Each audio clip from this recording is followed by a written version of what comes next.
Esta noche, cuando cierres los ojos, algo extraordinario va a ocurrir. Algo que nadie te explicó en la escuela. Algo que los libros de ciencia convencional apenas se atreven a rozar. Tu cuerpo quedará inmóvil sobre la cama. Tu respiración se hará lenta. Tus músculos se relajarán uno a uno. Y el mundo que conoces simplemente desaparecerá. Pero tú no vas a desaparecer. Porque hay una parte de ti que no duerme nunca. Una parte que mientras tu cuerpo descansa, emprende un viaje hacia dimensiones que la mente despierta no puede alcanzar. La pregunta que deberías haberte hecho hace años, la pregunta que las grandes tradiciones espirituales han intentado responder durante milenios, es esta. ¿A dónde va tu conciencia cuando duermes? Lo que estás a punto de descubrir en los próximos 90 minutos no es teoría, no es especulación. Es el conocimiento que ha sido guardado durante siglos por los custodios de los misterios sagrados, confirmado por la neurociencia moderna, vivido en carne propia por millones de seres humanos en todas las culturas del planeta. Es el conocimiento prohibido sobre el sueño. Y está esperando que lo recuerdes. El sueño no es inconsciencia, es un cambio de frecuencia. Durante toda tu vida te han enseñado una mentira inocente, quizás, pero una mentira al fin. Te han dicho que dormir es apagarse, que cuando cierras los ojos, tu cerebro entra en un estado de reposo, de silencio, de oscuridad. Que la conciencia, como una lámpara, simplemente se apaga hasta que amanece. Pero eso es exactamente lo contrario de lo que ocurre. La ciencia convencional, atrapada en su paradigma materialista, ha tardado décadas en admitir lo que los misterios siempre supieron. Pero los datos están ahí. Las máquinas de electroencefalografía no mienten. Durante ciertas fases del sueño, el cerebro muestra una actividad más intensa, más organizada y más compleja que durante la vigilia más activa. No es un cerebro dormido, es un cerebro que trabaja en otro nivel de operación. Un procesador que ha liberado sus recursos del mundo exterior para dedicarlos por completo al mundo interior. Esta noche, cuando te duermas, no te estás apagando, te estás encendiendo de verdad. Tu cerebro está más activo mientras duermes. Hay un momento en la noche que los neurocientíficos llevan décadas intentando comprender y que las tradiciones espirituales llevan milenios reverenciando. Es el momento en que los ojos se mueven rápidamente bajo los párpados cerrados, el momento en que el cuerpo queda paralizado mientras la mente explota en actividad. Lo llamamos REM, del inglés Rapid Eye Movement, movimiento rápido de los ojos. Pero ese nombre frío y clínico no hace justicia a lo que realmente ocurre, porque lo que ocurre durante el REM es nada menos que una revolución interior. Durante el sueño REM, el córtex prefrontal, esa parte del cerebro responsable del pensamiento lógico y la censura racional, reduce drásticamente su actividad. El ego se retira, el juez interior se calla, y en ese silencio del censor, otras regiones del cerebro toman el control. La amígdala, el hipocampo, las áreas asociadas con la emoción, la memoria y la imaginación se iluminan como constelaciones en una noche despejada. El cerebro se convierte en un sistema de procesamiento interno de símbolos, visiones y reprogramación energética. No consume energía del mundo exterior para analizar y actuar.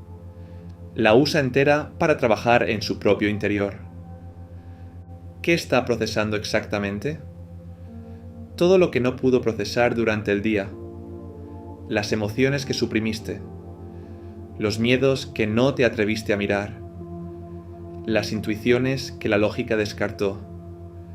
Los recuerdos traumáticos que el ego enterró demasiado profundo. El cerebro dormido los toma todos, los procesa con una inteligencia que va más allá del pensamiento consciente y los transforma. Los sueños son el lenguaje de ese procesamiento. No son ruido aleatorio. Son mensajes en un idioma que tu yo más profundo conoce perfectamente, aunque tu mente despierta haya olvidado cómo leerlos. Hay algo aún más fascinante que los neurocientíficos han documentado recientemente. Durante el sueño profundo de ondas lentas, el cerebro activa un sistema de limpieza que no puede funcionar durante la vigilia.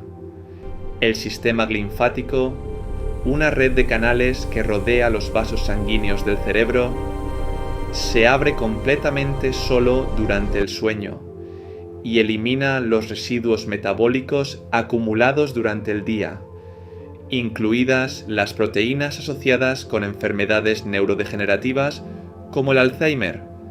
El cerebro se lava a sí mismo, se purifica, se renueva. Pero esto no es solo mantenimiento físico.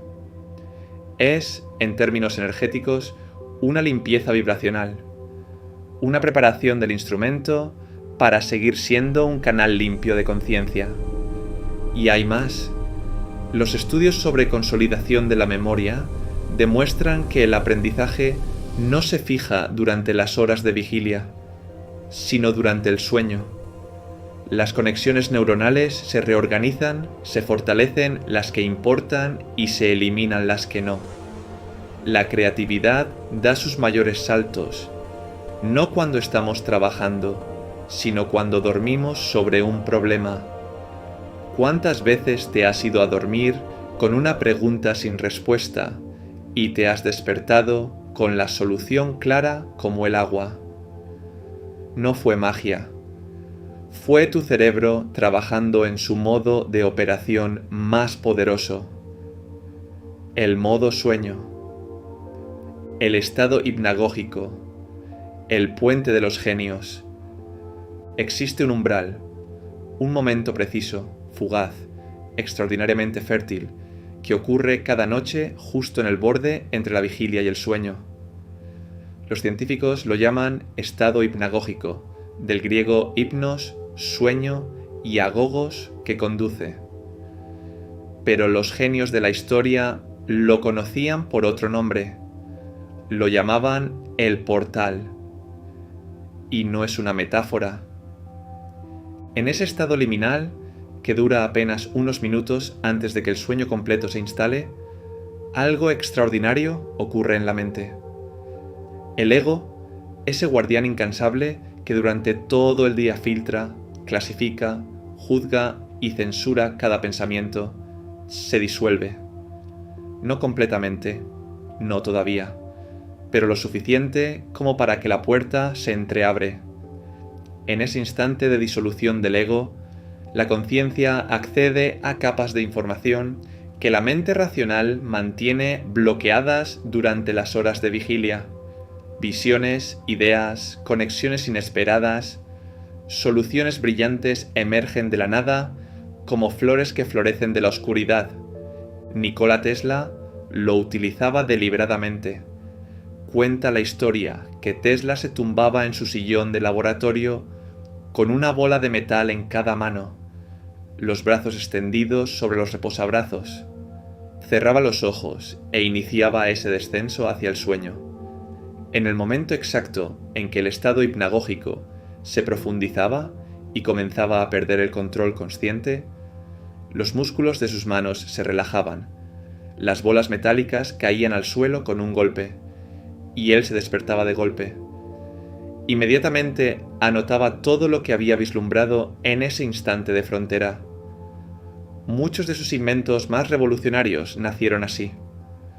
No en el laboratorio, no frente a los instrumentos, sino en ese portal de 3 minutos entre el mundo y el sueño.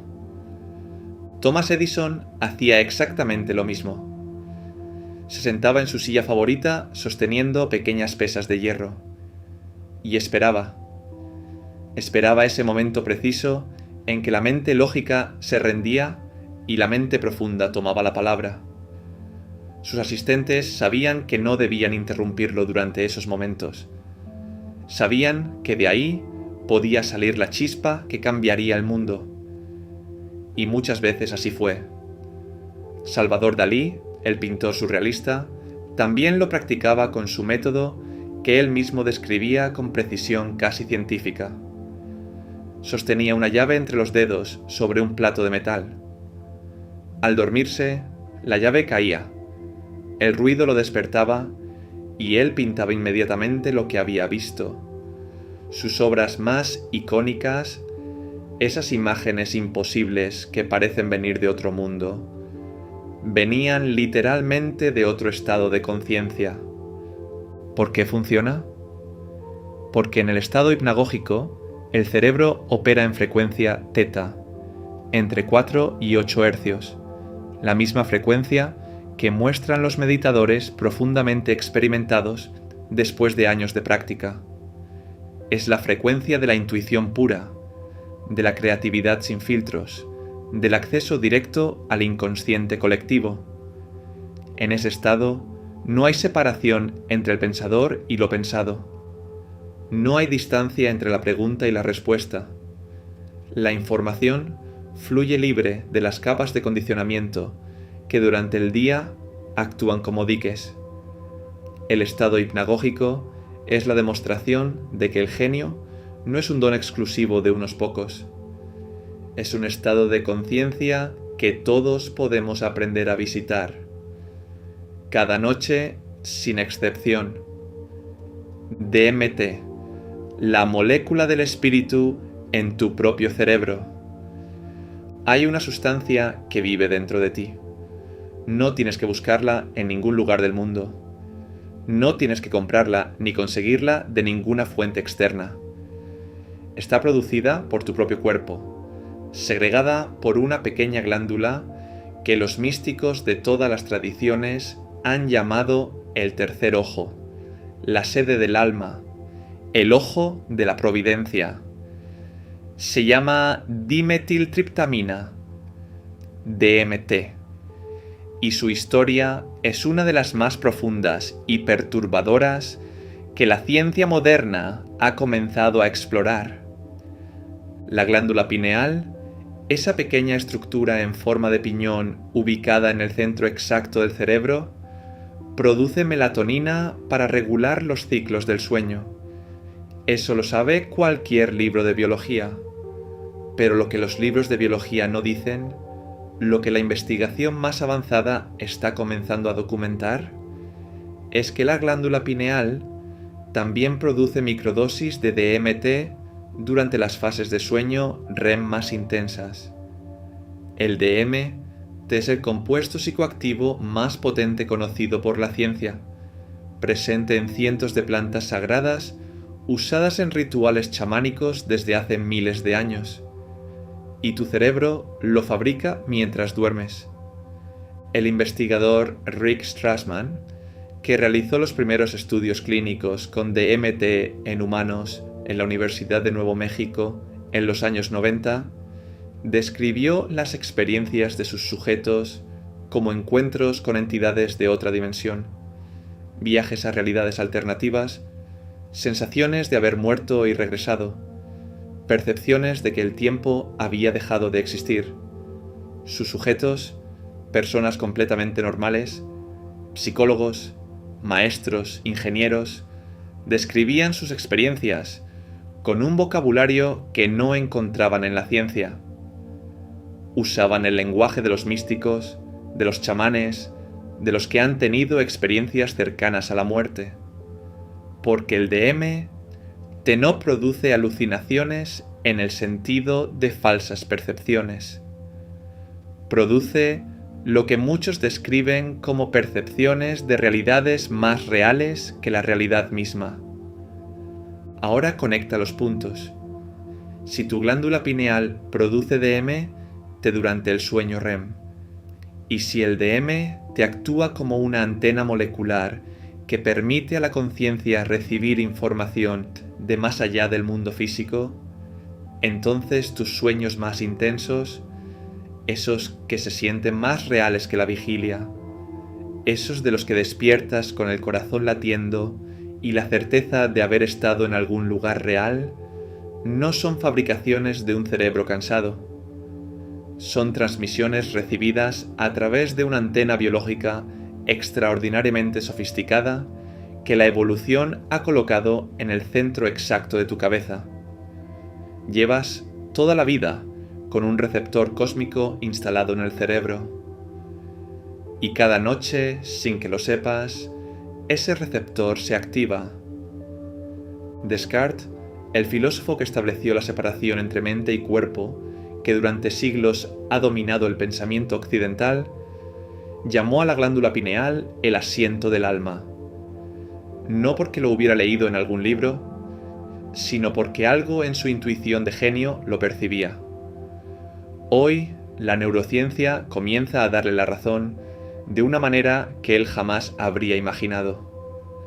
La glándula pineal, esa pequeña estructura que la anatomía convencional relegó a un papel secundario de simple regulador de melatonina, puede ser en realidad el punto de contacto entre el mundo físico y los planos de conciencia que lo trascienden. Mientras duermes, ella trabaja. Mientras duermes, transmite. El sueño es un ensayo para la muerte. Hay una frase que los filósofos griegos repetían como un koan, como una pregunta que no busca respuesta intelectual, sino transformación interior: practicar la muerte. Platón la usaba, los pitagóricos la usaban, los estoicos la convirtieron en una disciplina. Memento mori, recuerda que morirás, no como amenaza, sino como liberación. Porque quien practica la muerte, quien aprende a soltar la identidad, el control, el miedo a desaparecer, vive con una libertad que los demás no conocen. Y hay un lugar donde todos practicamos la muerte cada noche sin saberlo. Se llama sueño. Piénsalo con honestidad. Cuando te quedas dormido, ¿qué ocurre exactamente con todo lo que eres durante el día? Tu nombre desaparece. Tu historia personal se disuelve. Tus preocupaciones, tus planes, tus miedos, tu identidad social, todo eso que con tanto esfuerzo construyes y mantienes durante las horas de vigilia, simplemente se va. El ego, esa construcción elaborada y frágil que crees que eres, se desmonta pieza a pieza en el instante en que el sueño profundo llega. Y sin embargo, sigues existiendo. No como persona, no como nombre, no como historia. Pero algo en ti continúa. Algo observa. Algo está presente incluso cuando no hay nada que observar. Eso es exactamente lo que ocurre en el momento de la muerte física, según describen quienes han tenido experiencias cercanas a la muerte en todo el mundo y en todas las culturas. El cuerpo se detiene, el ego se disuelve, y sin embargo la conciencia continúa. Se eleva, se expande, se libera de las limitaciones del recipiente físico que la contenía. Las palabras que usan son siempre las mismas: ligereza, claridad, paz, presencia total. Las mismas palabras que los meditadores profundos usan para describir el sueño sin sueños. Las mismas palabras que los contemplativos usan para describir la liberación. Porque no son estados diferentes. Son el mismo estado. La conciencia pura, libre del peso del ego. Cada noche, sin entrenamiento espiritual, sin rituales, sin años de meditación, tu conciencia practica exactamente eso. Suelta el control, suelta la identidad, suelta el tiempo, y demuestra noche tras noche que tu existencia no depende de que el ego esté despierto para mantenerte vivo. Algo en ti existe más allá del pensamiento, más allá de la personalidad, más allá del cuerpo, y ese algo no tiene miedo. Ese algo no muere. Ese algo es lo que realmente eres. El sueño es la prueba diaria de tu inmortalidad, no como creencia religiosa, no como consuelo filosófico, sino como experiencia directa y repetida cada noche de tu vida. Los tibetanos lo sabían tan bien que convirtieron el arte de morir en una ciencia completa. El bardo Todol, conocido en Occidente como el libro tibetano de los muertos, es en realidad un manual de instrucciones para navegar los estados de conciencia que siguen a la muerte física, y esos estados, descritos con una precisión asombrosa hace siglos, son idénticos a los estados que atravesamos cada noche en el sueño. Los lamas tibetanos entrenaban a sus discípulos a reconocer esos estados durante el sueño, para que, cuando llegara la muerte real, el tránsito no fuera aterrador, sino familiar. Practicaban morir cada noche, para que cuando llegara el momento real, supieran exactamente dónde estaban y no tuvieran miedo. Los sueños son realidades holográficas. En 1947, el físico Denis Gabor descubrió el principio que haría posible la holografía. La idea de que es posible almacenar toda la información de una imagen tridimensional en cada fragmento de una placa bidimensional. Si divides un holograma por la mitad, no obtienes media imagen. Obtienes la imagen completa, solo que con menos resolución. Si lo divides en 100 trozos, cada uno contiene el todo. Esta propiedad de los hologramas, que el todo está contenido en cada parte, no es solo un fenómeno óptico curioso. Es, según algunos de los físicos más avanzados del siglo XX, la estructura fundamental de la realidad misma. David Bohm, uno de los físicos cuánticos más brillantes del siglo pasado y colaborador de Einstein, pasó décadas desarrollando su teoría del universo implicado, la idea de que la realidad que percibimos es solo el orden explícito, el holograma visible, de un orden implicado mucho más profundo, donde todo está interconectado y donde cada punto del espacio contiene información sobre el todo. Karl Pribram, el neurocientífico de Stanford, llegó a conclusiones similares desde otro camino. El cerebro mismo funciona como un holograma, procesando información de manera distribuida, de tal forma que cada fragmento contiene acceso al todo. La convergencia de estos dos hologramas, el del universo y el del cerebro, da lugar a lo que Bohm y Pribram llamaron el paradigma holográfico. La realidad es una proyección holográfica, y el cerebro es el instrumento que la decodifica. ¿Y qué tienen que ver los sueños con todo esto? Todo, absolutamente todo, porque si la realidad física es un holograma, los sueños son el acceso directo al proyector. Durante el sueño, con el filtro del ego reducido y la mente racional en reposo, la conciencia accede al orden implicado, a la capa de realidad donde todo está conectado con todo y donde el tiempo y el espacio son conceptos que aún no se han solidificado. Cada sueño, por fragmentado y absurdo que parezca a la mente despierta, contiene el todo. Es un holograma completo de la realidad interior del soñador, expresado en el lenguaje de los símbolos que el inconsciente usa para comunicarse. Los sueños no son distracciones. No son el ruido aleatorio de un cerebro que se limpia como un disco duro defragmentándose. Son el plano azul, el blueprint, detrás de lo que llamamos realidad física. Todo lo que existe en el mundo físico existió primero como imagen en el plano de los sueños, en el plano de la imaginación pura, en el plano donde la conciencia opera libre de las restricciones de la materia. Tesla lo decía explícitamente. Cada máquina que construyó existió primero completa y perfecta en el espacio interior de su visualización.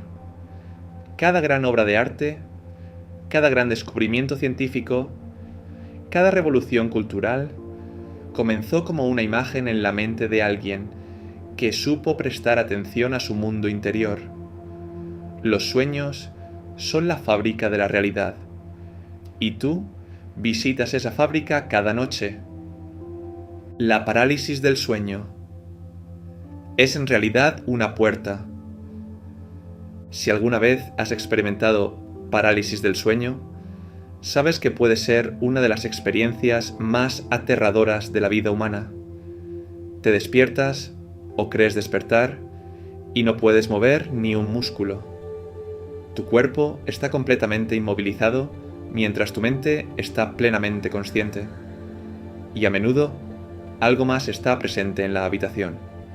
Una presencia, una sombra, una figura en el borde de tu campo visual. El corazón se acelera. El miedo es visceral, primitivo, total. Y sin embargo, lo que está ocurriendo en ese momento no es un fallo neurológico, no es una pesadilla. Es una de las puertas más extraordinarias que la naturaleza ha colocado en la experiencia humana.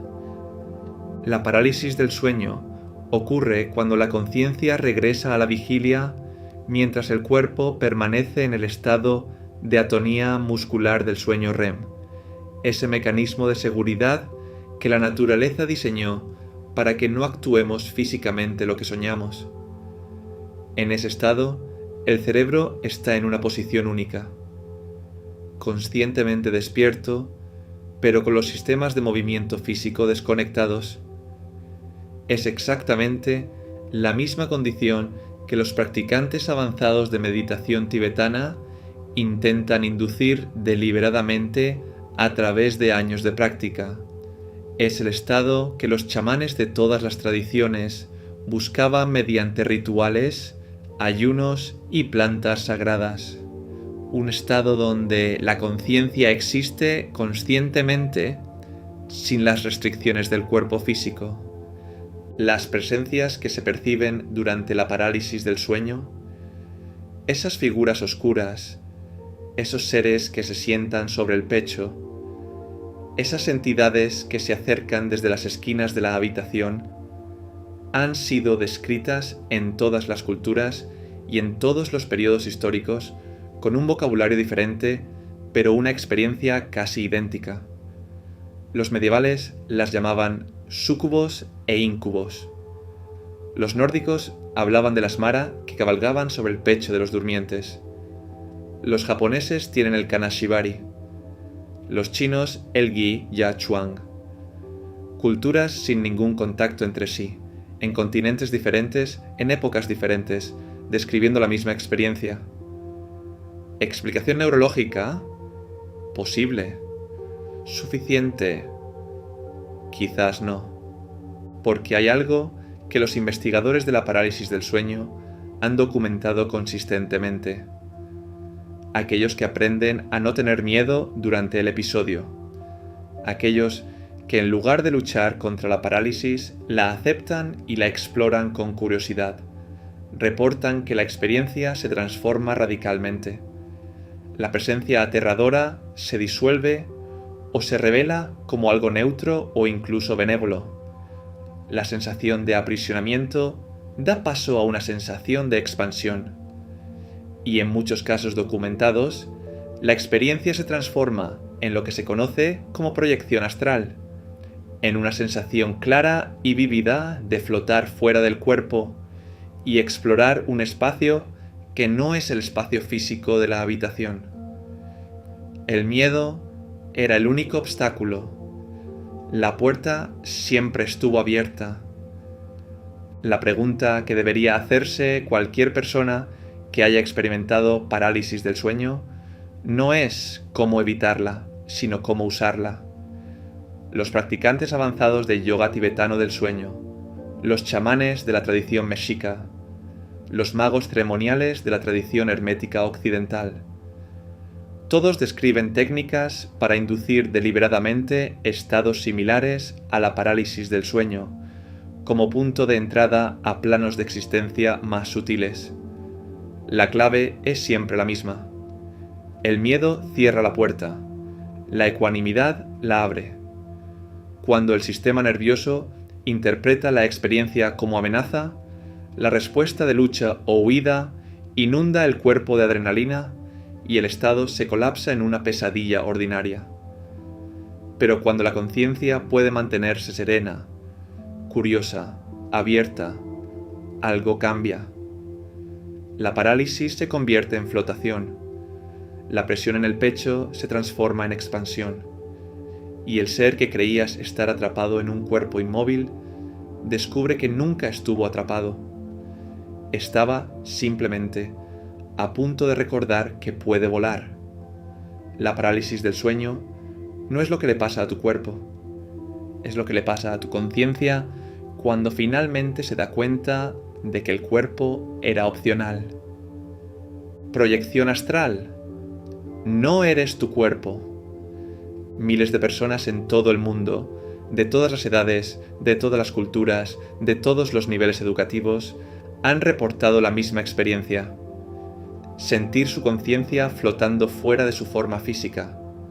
Pueden verse a sí mismas desde arriba, tumbadas en la cama. Pueden moverse a través de las paredes. Pueden visitar lugares distantes.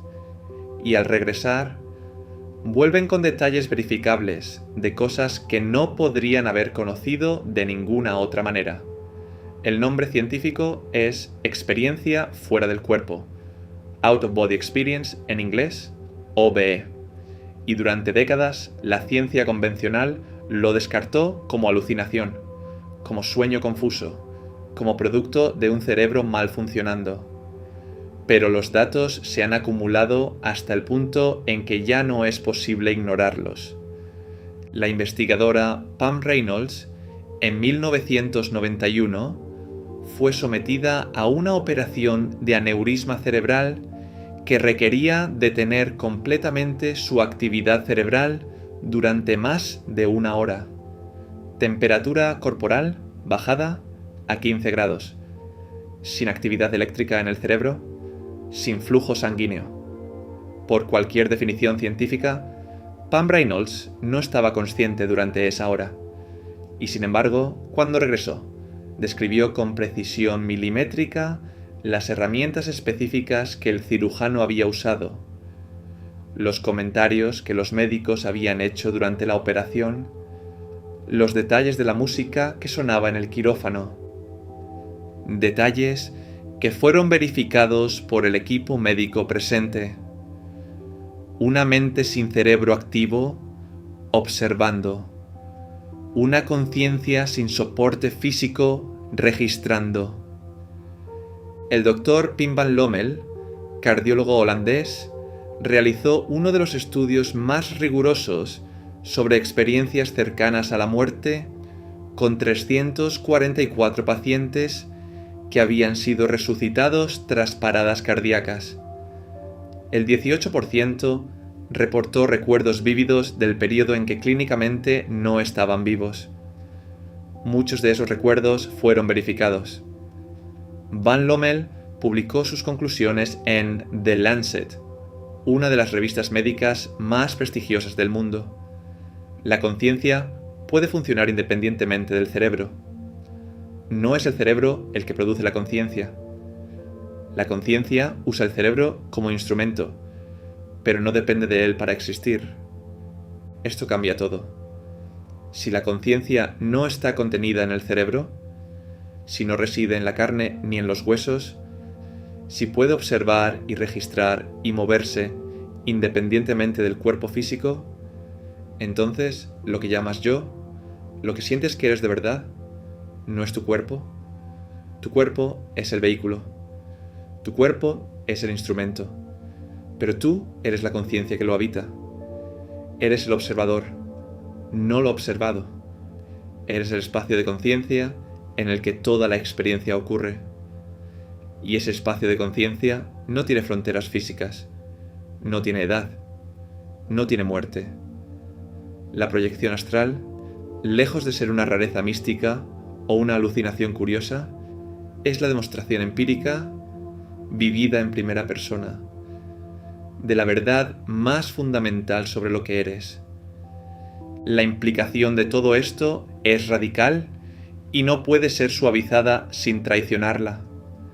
Si eres un campo de conciencia que usa un cuerpo como instrumento temporal, entonces todo lo que crees saber sobre quién eres sobre dónde empiezas y dónde terminas, sobre lo que es posible e imposible para ti, está construido sobre una premisa falsa.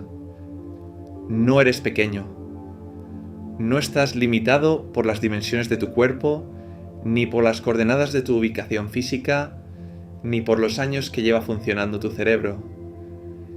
Eres algo que no tiene medida en los términos que el mundo te ha enseñado a usar.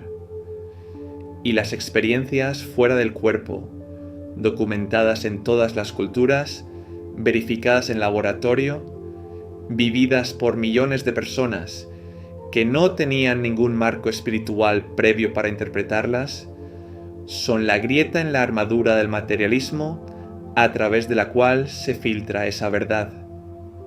No como creencia que adoptas, como experiencia que vives. Miles de personas han flotado sobre sus cuerpos dormidos y han regresado para decir lo mismo. Lo que soy es mucho más grande de lo que pensaba. Eso no es espiritualidad, es cartografía. Es el mapa de lo que realmente eres, dibujado desde la experiencia directa, sin intermediarios, sin dogmas, sin fe requerida. Solo conciencia reconociéndose a sí misma. Precognición. El tiempo no es lineal. En 1865, Abraham Lincoln tuvo un sueño que lo perturbó profundamente. Soñó que caminaba por los pasillos de la Casa Blanca y escuchaba sollozos. Siguiendo el sonido, llegó a la sala este, donde encontró un ataúd rodeado de soldados en guardia. Preguntó a uno de ellos quién había muerto.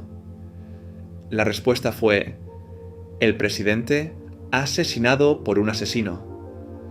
Lincoln despertó angustiado y relató el sueño a su esposa y a varios miembros de su gabinete. 10 días después, fue asesinado en el Teatro Ford.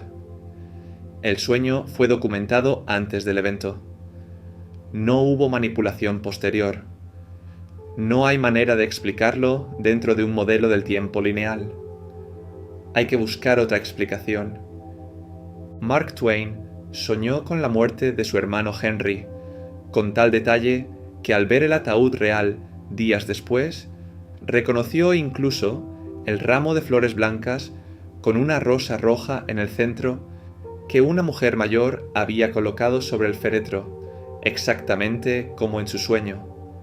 El escritor y explorador John William Dunn, en su libro An Experiment with Time, publicado en 1927, documentó sistemáticamente durante años sus propios sueños y los de otras personas, descubriendo un patrón que lo perturbó. Los sueños no solo reflejan el pasado y el presente, sino también el futuro. Y no de manera vaga o simbólica, sino con detalles concretos y verificables. La física cuántica ofrece un marco para comprender esto que la física newtoniana no puede proporcionar.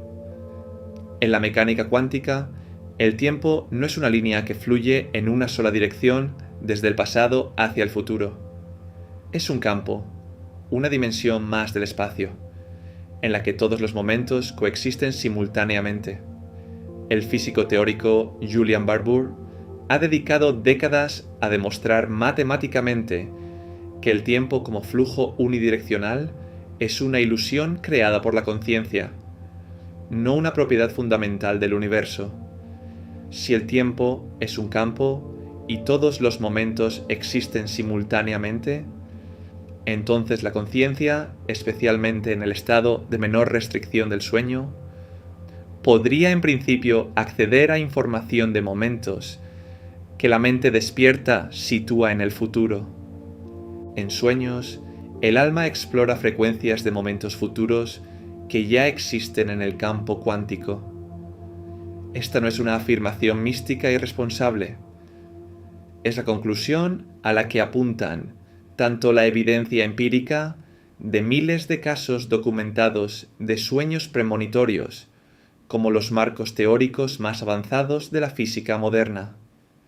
El tiempo es una ilusión conveniente para navegar el mundo físico, pero en el espacio del sueño, donde las restricciones del ego y la lógica causal se relajan, la conciencia puede moverse con más libertad por ese campo de posibilidades que llamamos tiempo. No predice el futuro porque el futuro esté determinado. Lo percibe porque el futuro ya existe, en la misma manera en que el pasado ya existió. En el campo eterno de la hora, todo es simultáneo. El tiempo del sueño de los ancestros. Hay un pueblo en Australia que lleva viviendo en el mismo territorio desde hace más de 60.000 años. 60.000 años de historia ininterrumpida, la cultura viva más antigua del planeta. Y en el corazón de su visión del mundo, en el núcleo de su cosmología, de su espiritualidad, de su relación con la Tierra y con el cosmos, hay un concepto que los occidentales han tardado siglos en comenzar a comprender. Lo llaman el tiempo del sueño. Pero traducirlo simplemente como tiempo del sueño es casi una traición a su profundidad. Para los aborígenes australianos, el tiempo del sueño no es el pasado.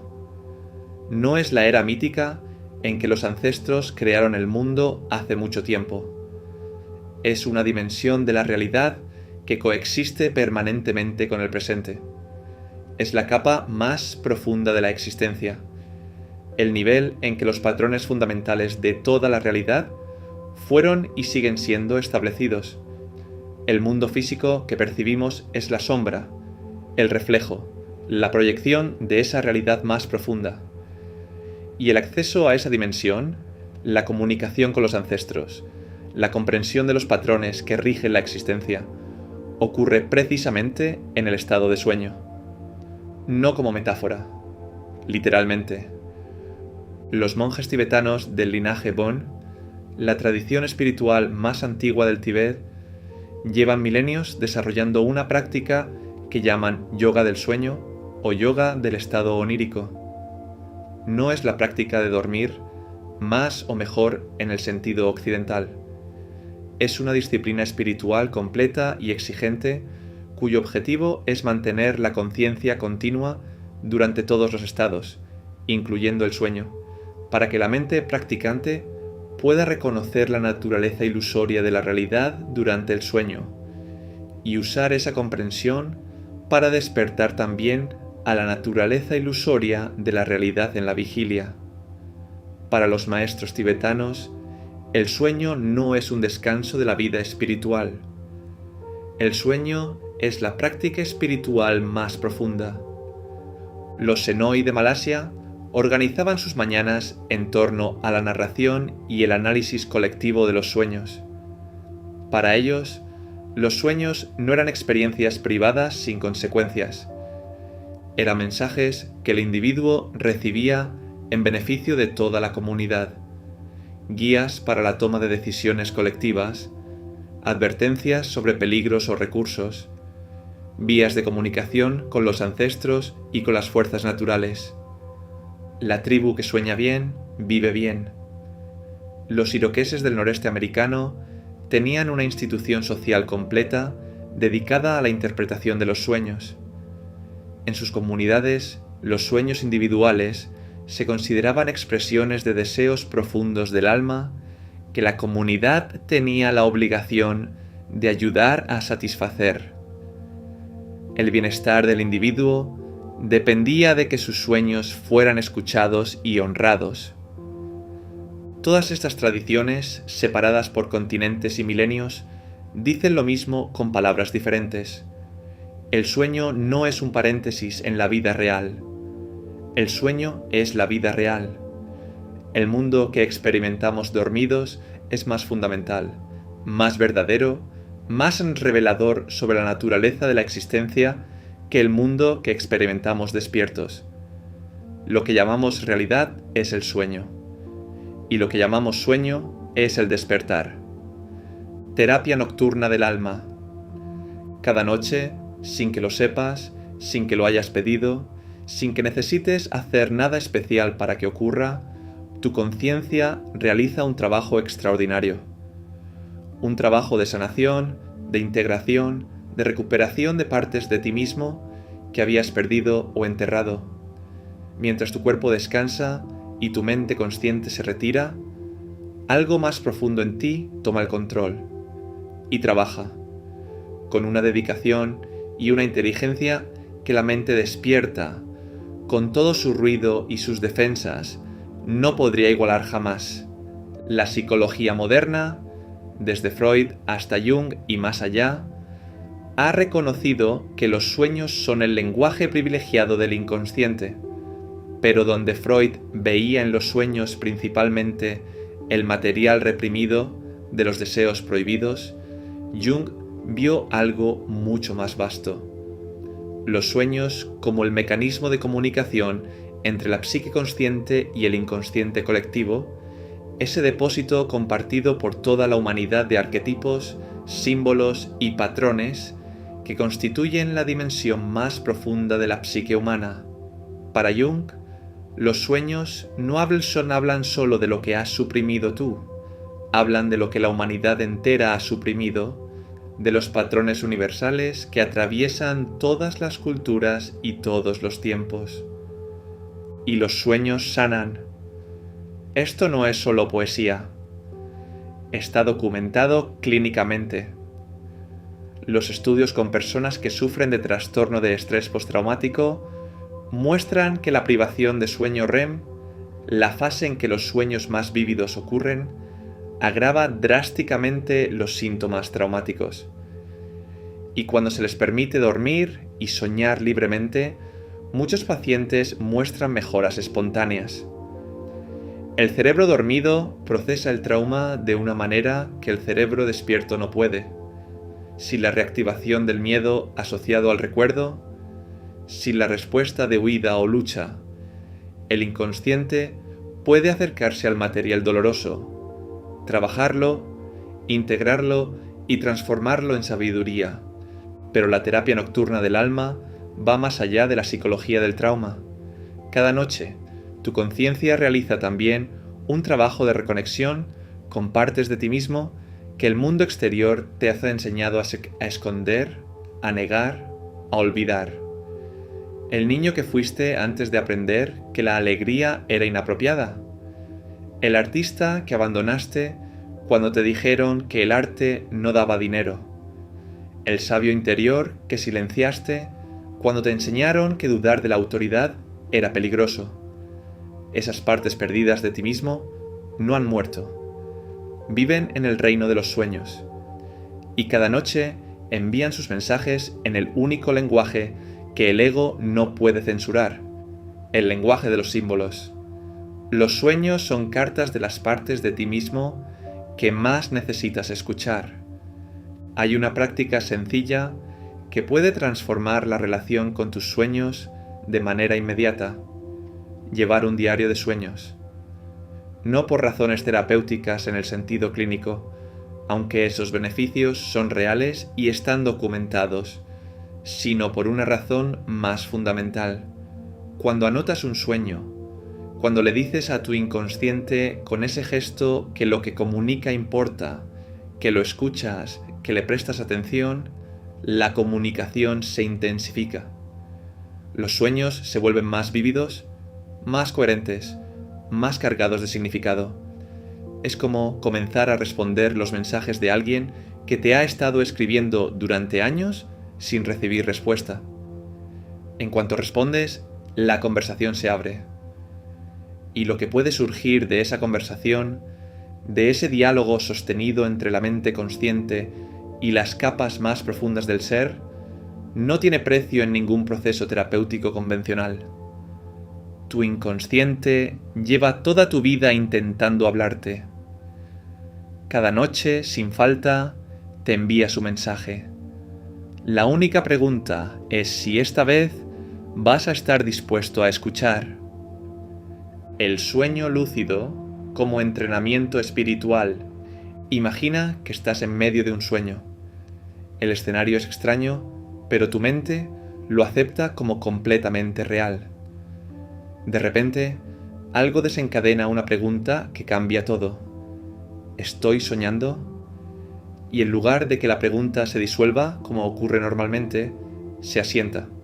La exploras. Miras tus manos y cuentas los dedos y hay 6 o 7. Miras un texto y las letras cambian cuando vuelves a mirarlo. Y entonces ocurre algo extraordinario. Sabes que estás soñando. Y sin embargo sigues dentro del sueño, completamente consciente, con toda tu lucidez intacta. El mundo del sueño no desaparece. Se transforma. Se vuelve infinitamente más vívido, más real, más controlable. Estás en un universo donde eres a la vez el soñador y lo soñado. Bienvenido al sueño lúcido. La ciencia confirmó la existencia del sueño lúcido en 1975, cuando el psicólogo Keith Hearn y más tarde Stephen LaBerge en la Universidad de Stanford demostraron en laboratorio que los soñadores podían comunicarse desde dentro del sueño, usando movimientos oculares previamente acordados.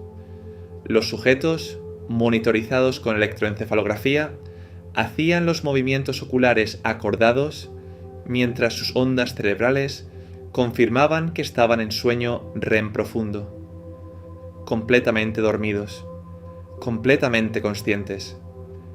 La paradoja que durante siglos los maestros espirituales habían descrito quedaba demostrada en un laboratorio universitario. Pero el sueño lúcido no es solo una curiosidad neurológica, es un entrenamiento espiritual de primer orden. Y la razón es esta. El momento en que reconoces que estás soñando dentro de un sueño es el mismo momento que los maestros Zen llaman despertar. El mismo insight que los tibetanos llaman reconocimiento de la naturaleza de la mente. El mismo salto de conciencia que todas las tradiciones contemplativos persiguen como el objetivo final de la práctica espiritual. Porque en ese instante reconoces algo que cambia todo. La realidad que estás experimentando, que hasta hace un segundo te parecía completamente sólida y real, es en realidad una construcción de tu propia mente. Y ahí está el puente. Si puedes reconocer la naturaleza ilusoria de la realidad del sueño, puedes empezar a aplicar la misma capacidad de reconocimiento a la realidad de la vigilia.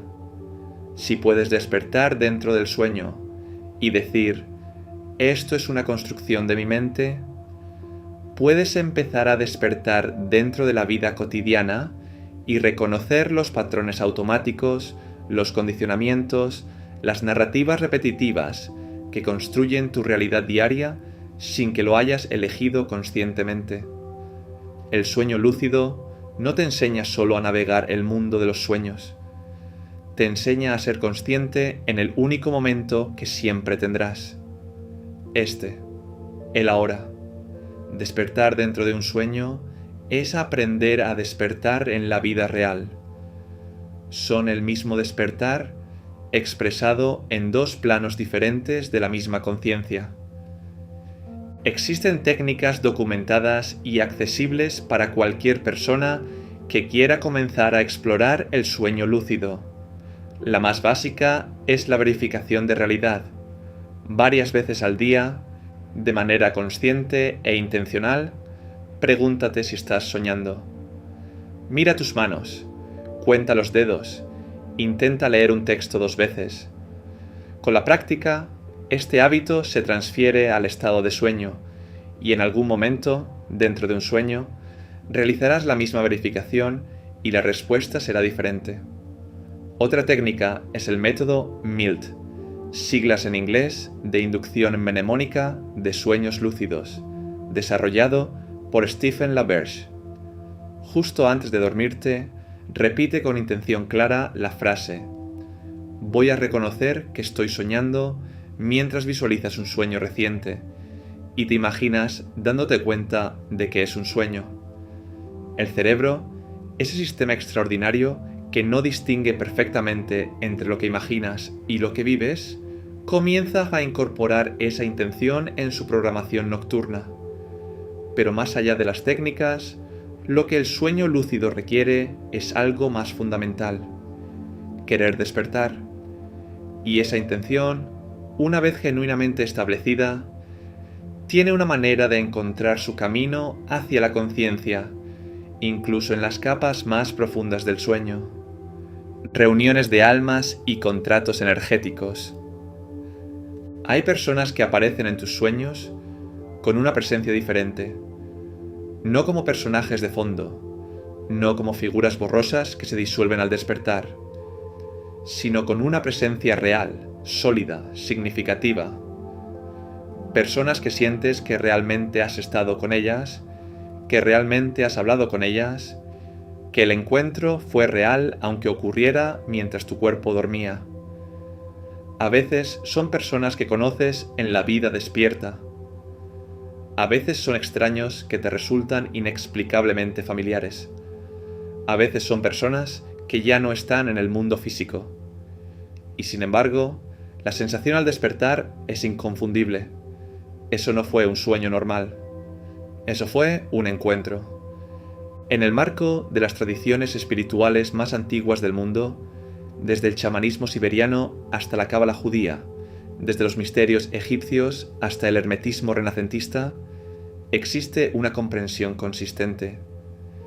El alma no se limita al cuerpo físico ni al tiempo de la vigilia. Durante el sueño, el alma se libera temporalmente de las restricciones del cuerpo y del espacio-tiempo físico y puede encontrarse con otras almas en planos de existencia que no obedecen las leyes de la física ordinaria. Estas reuniones no son aleatorias. Siguen patrones, propósitos, compromisos que fueron establecidos en dimensiones de la existencia que preceden a esta vida física. La idea de los contratos de almas, la creencia de que antes de encarnar en un cuerpo físico, establecemos acuerdos con otras almas sobre las lecciones que aprenderemos juntos, los roles que desempeñaremos el uno en la vida del otro, los karmas que resolveremos en este periodo de existencia, aparece de forma independiente en tradiciones separadas por milenios y continentes. No como metáfora consolatoria, sino como descripción de una realidad que los practicantes avanzados de cada una de esas tradiciones afirman haber percibido directamente. Y el lugar donde esos contratos se revisan, se renegocian, se cumplen, no es el mundo de la vigilia, es el mundo del sueño. ¿Cómo distinguir un encuentro real de un sueño convencional? Los practicantes y los investigadores que han estudiado este fenómeno señalan consistentemente las mismas características: la viveza extraordinaria del encuentro, que supera la de los sueños ordinarios, la coherencia temporal. El encuentro tiene una narrativa clara que se desarrolla con lógica interna, la presencia de información que no podías conocer y que luego se verifica, y sobre todo la sensación al despertar, esa certeza íntima e inconfundible de que lo que ocurrió fue real en un sentido que trasciende la definición ordinaria de realidad. Esa certeza no prueba nada en el sentido científico, pero tampoco puede ser descartada simplemente porque no encaje en el paradigma materialista dominante. Lo que sí puede decirse con certeza es esto: la calidad de la atención que traes a tus sueños determina la calidad de la información que recibes de ellos. Una mente que descarta los sueños como ruido sin sentido, recibirá ruido sin sentido, o más exactamente, recibirá los mismos mensajes profundos que siempre se envían, pero los interpretará como ruido porque no tiene el marco para escucharlos de otra manera. Una mente que honra los sueños, que los anota, que los reflexiona, que les pregunta qué quieren decir, que acepta la posibilidad de que puedan contener más verdad de lo que la razón despierta puede verificar, esa mente comienza a recibir los mensajes con una claridad creciente, las reuniones de almas, los contratos energéticos, los encuentros en planos que trascienden el espacio y el tiempo, si son reales, solo se revelan a la conciencia que ha decidido tomárselos en serio. Y si no son reales en el sentido literal, la disposición a tomárselos en serio produce igualmente una transformación en la manera de relacionarse con los demás, con el propósito de la propia vida y con el misterio de la existencia, que tiene un valor incalculable independientemente de cualquier marco metafísico. La conciencia no reside en el cerebro. Durante más de 3 siglos, la ciencia occidental ha operado bajo un supuesto que raramente se cuestiona porque raramente se nombra: que la conciencia es producto del cerebro, que los pensamientos, las emociones, la experiencia subjetiva, la sensación de ser, son el resultado de procesos electroquímicos en las neuronas, que cuando el cerebro deja de funcionar, la conciencia deja de existir. Esta visión, conocida como materialismo eliminativo o fisicalismo, se ha convertido en el dogma no declarado de la ciencia moderna, y está siendo demolida, pieza a pieza, por los datos más incómodos que la ciencia ha producido en los últimos 50 años. El problema central es lo que el filósofo David Chalmers llamó, en 1995, el problema difícil de la conciencia: explicar por qué hay experiencia subjetiva en absoluto, por qué hay algo que se siente como ser tú, no cómo el cerebro procesa información. Eso la neurociencia puede explicarlo razonablemente bien, sino por qué ese procesamiento va acompañado de una experiencia interior en primera persona. ¿Por qué hay alguien mirando desde adentro? Ninguna cantidad de descripción neurológica puede explicar la diferencia entre un sistema que procesa información y un sistema que la experimenta, entre un robot sofisticado y un ser consciente. El materialismo no tiene respuesta para eso, y cada vez más científicos lo admiten. Pero hay algo más perturbador aún. Si la conciencia fuera simplemente el producto del cerebro, debería disminuir o desaparecer cuando el cerebro pierde función. Sin embargo, la evidencia de las experiencias cercanas a la muerte, las experiencias fuera del cuerpo verificadas, los estados de conciencia expandida durante la anestesia profunda, apunta consistentemente en la dirección opuesta. Cuando el cerebro reduce su actividad, la conciencia a veces se expande, como si el cerebro fuera no el generador de la conciencia, sino su filtro, su reductor, el mecanismo que la constriñe para hacerla funcional en el plano físico. Esta idea, defendida por el filósofo Henri Bergson a principios del siglo XX y más recientemente por pensadores como Bernardo Kastrup y Donald Hoffman, propone que el cerebro está en la conciencia, no al revés. Eres un campo de conciencia vasto teniendo una experiencia temporal a través de un cuerpo. El cuerpo no te contiene. Tú contienes al cuerpo. El cerebro no produce tu experiencia. Tu experiencia usa el cerebro como instrumento de traducción entre el plano de conciencia pura, donde realmente existes, y el plano físico que estás visitando temporalmente. Y el sueño, ese estado que la ciencia convencional relegó durante siglos a simple mantenimiento biológico, es precisamente el momento en que la conciencia se libera parcialmente de su instrumento de traducción y opera, aunque sea brevemente, más cerca de su naturaleza real. El sueño no es el apagado de la conciencia, es el momento en que la conciencia respira. Cada noche es una iniciación sagrada. Hay un ritual que realizas cada noche sin llamarlo ritual, sin velas, sin altar, sin invocaciones, solo la oscuridad, el silencio y el peso suave del sueño descendiendo sobre ti. Pero lo que ocurre en ese momento es exactamente lo que las grandes tradiciones de iniciación espiritual buscaban provocar a través de sus ceremonias más elaboradas: la muerte temporal del ego, el descenso a las profundidades, el encuentro con las dimensiones ocultas de la existencia y el regreso transformado al mundo de la luz. Cada noche eres iniciado, cada mañana resucitas, llevas toda la vida participando en el mayor misterio sagrado sin saberlo. Las escuelas de misterios de la antigüedad, desde Eleusis en Grecia hasta los ritos de Osiris en Egipto, desde los misterios dionisíacos hasta las iniciaciones mayas, compartían una estructura fundamental. El iniciado descendía simbólicamente a las profundidades del inframundo, experimentaba la disolución de su identidad ordinaria y emergía renacido con un conocimiento que no podía transmitirse con palabras, sino solo vivirse. Ese descenso y ese regreso, ese morir y ese renacer, es la estructura exacta del ciclo sueño-vigilia que experimentas cada noche. Los iniciados de la antigüedad pasaban por ese proceso una vez, en una ceremonia cuidadosamente preparada, guiados por maestros que conocían el territorio.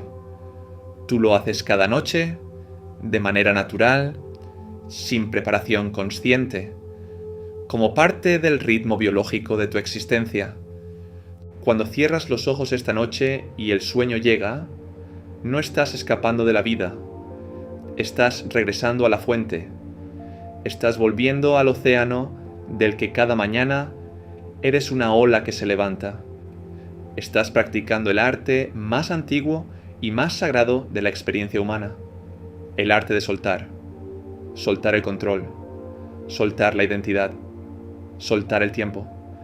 Confiar en que al otro lado del umbral hay algo más grande que el ego, algo que no necesita tu supervisión para existir, algo que cuida de ti mejor que tú mismo cuando finalmente te atreves a descansar en ello. Dormir es un acto de fe, un acto de rendición al misterio, un acto de confianza en la inteligencia que sostiene el universo. Y esta es quizás la verdad más profunda y más liberadora de todo lo que hemos explorado esta noche. No eres la ola, eres el océano. No eres el ego que se levanta cada mañana con su lista de tareas y su catálogo de preocupaciones. Eres la conciencia vasta e ilimitada de la que ese ego es solo una expresión temporal. El sueño te lo demuestra cada noche. En el sueño profundo sin imágenes, cuando ni siquiera hay un soñador para observar los sueños, sigues existiendo. Ese punto de existencia pura, sin contenido, sin historia, sin nombre, ese soy que permanece cuando todo lo demás se ha ido. Eso eres tú. Y eso no muere. Eso no puede morir. Porque eso es lo que siempre ha sido, antes de que el cuerpo naciera, y lo que seguirá siendo cuando el cuerpo haya cumplido su función. El umbral. Esta noche, cuando llegue el momento de cerrar los ojos, recuerda lo que has aprendido aquí. Recuerda que no te estás apagando, estás cambiando de frecuencia. Recuerda que tu cerebro no va a descansar, va a trabajar en su modo más poderoso. Recuerda que en el umbral entre la vigilia y el sueño existe un portal que los grandes genios de la historia aprendieron a usar conscientemente. Recuerda que en algún lugar en el centro de tu cerebro, una pequeña glándula sagrada va a comenzar a hacer su trabajo más misterioso. Recuerda que lo que vas a practicar esta noche, soltar la identidad, soltar el tiempo, soltar el control, es el mismo arte que los iniciados de todos los tiempos cultivaron como el camino más directo hacia la libertad. Recuerda que los sueños que vendrán no son ruido, son mensajes, son encuentros, son visiones de realidades que existen en capas de la existencia más profundas que el mundo físico. Son el lenguaje de tu alma hablándote en el único idioma que el ego no puede censurar. Son el trabajo que tu conciencia hace cuando finalmente te apartas del camino y le dejas hacer lo que sabe hacer. Recuerda que si te despiertas paralizado en la oscuridad y sientes una presencia, lo que tienes ante ti no es un enemigo, es una puerta. Y la única llave que necesitas es no tener miedo. Recuerda que si en algún momento de la noche te das cuenta de que estás soñando, ese momento de reconocimiento es el mismo instante de despertar que los maestros han perseguido durante siglos. No lo desperdicies. Quédate en él. Explora. Pregunta. Escucha. Recuerda que las personas que aparezcan en tus sueños con esa presencia especial, esa presencia que trasciende el sueño ordinario, pueden ser exactamente lo que parecen. Almas con las que tienes cuentas pendientes, lecciones compartidas, contratos de amor y crecimiento que se remontan más allá de esta vida. Y esta es la invitación final que este conocimiento hace a quien ha llegado hasta aquí. Empieza esta noche, no mañana, no cuando tengas más tiempo, no cuando hayas leído más libros sobre el tema. Esta noche, en el momento en que el sueño comience a descender, recuerda que estás en el umbral. Observa ese descenso con la misma curiosidad con que un explorador observa un territorio nuevo. Nota cómo los pensamientos se vuelven más fluidos, más visuales, menos controlados. Nota cómo la frontera entre el pensador y lo pensado se difumina. Nota cómo el espacio interior se expande mientras el mundo exterior se aleja. Y en ese momento, en ese instante preciso de transición, lleva contigo una sola pregunta. No una pregunta que necesite respuesta intelectual, solo una pregunta abierta, una intención, una invitación. Muéstrame lo que necesito ver. Y luego suéltala completamente. Y confía en que lo que sigue sabe exactamente a dónde ir. Cada noche que duermes es una oportunidad que la mayoría de los seres humanos deja pasar sin aprovechar. Una oportunidad de sanar, de aprender, de explorar, de recordar, de conectar con dimensiones de la existencia que el mundo de la vigilia no puede ofrecerte. El conocimiento que has recibido hoy no es para guardarlo, es para vivirlo, noche a noche, sueño a sueño, umbral a umbral, porque el gran viaje no ocurre cuando subes a un avión o cuando abres un libro. Ocurre cuando cierras los ojos y te atreves, por fin, a dejar ir. Buenas noches, o más bien, buen viaje.